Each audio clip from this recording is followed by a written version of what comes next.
वासुदेव बलवंत फड़के ने की प्रथम संगठित महाक्रांति की विफलता के बाद आजादी के महासमर की पहली चिंगारी जलाई थी। वासुदेव बलवंत फड़के ब्रिटिश सरकार के विरुद्ध सशस्त्र विद्रोह का संगठन करने वाले भारत के प्रथम क्रांतिकारी थे।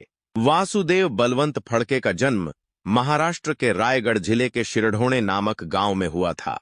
फड़के ने 1857 की प्रथम संगठित महाक्रांति की विफलता के बाद आजादी के महासमर की पहली चिन्हगारी जलाई थी।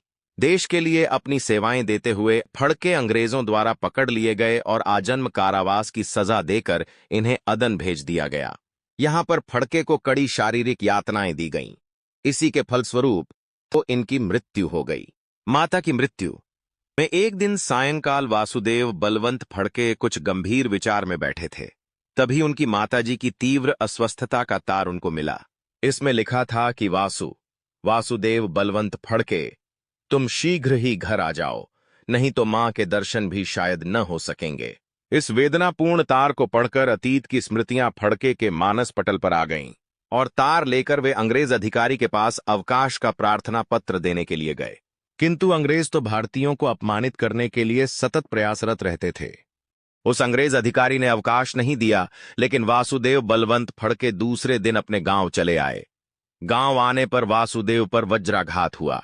जब उन्होंने देखा कि उनका मुंह देखे बिना ही तड़पते हुए उनकी ममतामयी मां चल बसी हैं, उन्होंने पांव छूकर रोते हुए माता से क्षमा मांगी। किंतु अंग्रेजी शासन के दुर्व्यवहार से उनका हृदय द्रवित हो उठा।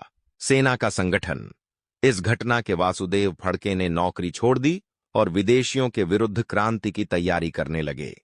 उन्हें देशी नरेशों से कोई सहायता नहीं मिली तो फड़के ने शिवाजी का मार्ग अपनाकर आदिवासियों की सेना संगठित करने की कोशिश प्रारंभ कर दी। उन्होंने फरवरी 1869 में अंग्रेजों के विरुद्ध विद्रोह की घोषणा कर दी। धन संग्रह के लिए धनिकों के यहां डाके भी डाले। उन्होंने पूरे महाराष्ट्र में घूम घूमकर नवयुवकों से विचार विमर्श किया और उन्हें संगठित करने का प्रयास किया। किंतु उन्हें नवयुवकों के व्यवहार से आशा की कोई किरण नहीं दिखाई पड़ी। कुछ दिनों बाद गोविंदराव दावरे तथा कुछ अन्य युवक उनके साथ खड़े हो गए।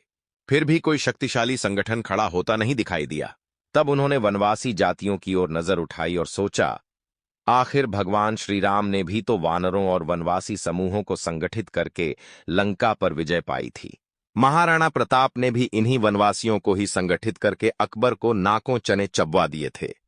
शिवाजी ने भी इन्हीं वनवासियों को स्वाभिमान की प्रेरणा देकर औरंगजेब को हिला दिया था। इनाम की घोषणा। महाराष्ट्र के 7 जिलों में वासुदेव फड़के की सेना का जबरदस्त प्रभाव फैल चुका था। अंग्रेज अफसर डर गए थे। इस कारण एक दिन मंत्रणा करने के लिए विश्राम बाग में इकट्ठा थे। वहां पर एक सरकारी भवन में बैठक चल रही थी। रात 12 बजे वासुदेव बलवंत फड़के अपने साथियों सहित वहां आ गए। अंग्रेज अफसरों को मारा तथा भवन को आग लगा दी। उसके बाद अंग्रेज सरकार ने उन्हें जिंदा या मुर्दा पकड़ने पर 50,000 रुपए का इनाम घोषित किया।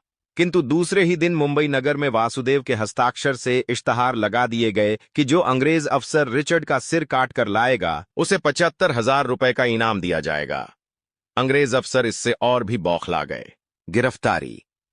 अंग्रेजों की सहायता करके जागीर पाने वाले बड़ौदा के गायकवाड़ के दीवान के पुत्र के घर पर हो रहे विवाह के उत्सव पर फड़के के साथी दौलतराम नाइक ने 50,000 रुपयों का सामान लूट लिया।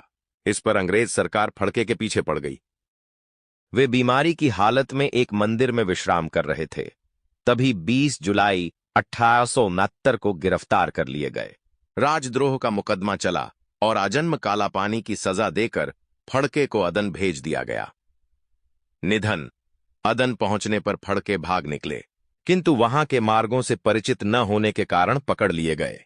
जेल में उनको अनेक प्रकार की यातनाएं दी गईं।